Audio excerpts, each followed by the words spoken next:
ഈ സിനിമയിൽ പാടാൻ വേണ്ടി ഞാൻ മദ്രാസിൽ എത്തുമ്പോൾ അന്ന് പാട്ട് കേട്ടിട്ട് ആ പാട്ട് പോലെ ആയിരിക്കും അന്നത്തെ സംവിധായകർ ആ പാട്ടിന്റെ കാഠിന്യല്ലേ മനസ്സിലാക്കിയത്. ഇത്രയും അത്ര അതിമധുരമായിട്ടുള്ള പാട്ടുകൾ ചെയ്ത ദേവരായ മാസ്റ്റർ, ദക്ഷിണാമൂർസ്വാമി, ബാബുക്ക, അതായത് ബാബുരാജ്, ഞങ്ങളുടെ ബാബുക്ക, രാഘവ മാസ്റ്റർ തുടങ്ങിയുള്ള അന്നത്തെ സംഗീത സംവിധായകർ അവരുടെ സംഗീതം പോലെ തന്നെയായിരിക്കും അവരുടെ മനസ്സും എന്നൊരു ധാരണ എനിക്കുണ്ടായിരുന്നു. അതുകൊണ്ട് ധൈര്യമായിട്ട് അവരൊക്കെ പോവുകയും കാണുകയൊക്കെ ചെയ്യാൻ ധൈരിച്ചു. പക്ഷെ പടികടക്കാനുള്ള ബുദ്ധിമുട്ടുണ്ട്.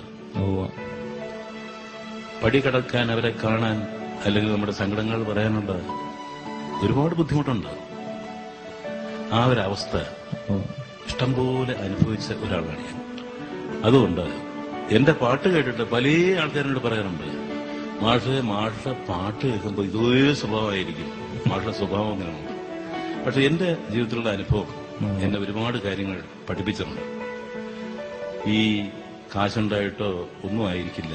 വളരെ ദൂര സ്ഥലങ്ങളിൽ നിന്നൊക്കെ ഒരു സന്ദർഭത്തിന് വേണ്ടിയിട്ട് അയൽപക്കത്തുനിന്ന് കടം വാങ്ങിയിട്ട് വരുന്ന പാട്ടുകാരന്മാരും പാട്ടുകാരികളും ഒരുപാട് പേര് എന്നെ കാണാൻ മദ്രാശി വരാറുണ്ട്.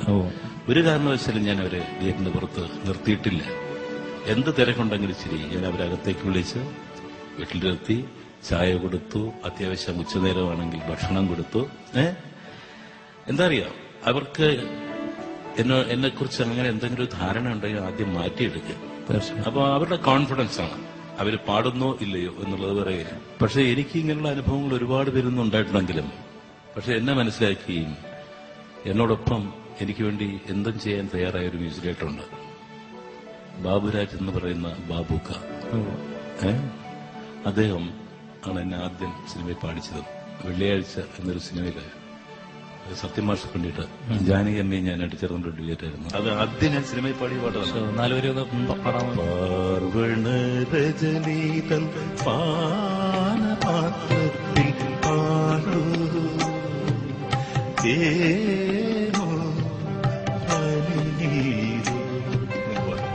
ഈ പാട്ടാണ് ഞാൻ ആദ്യം ബാബുക്കൻ്റെ പാടിയത്.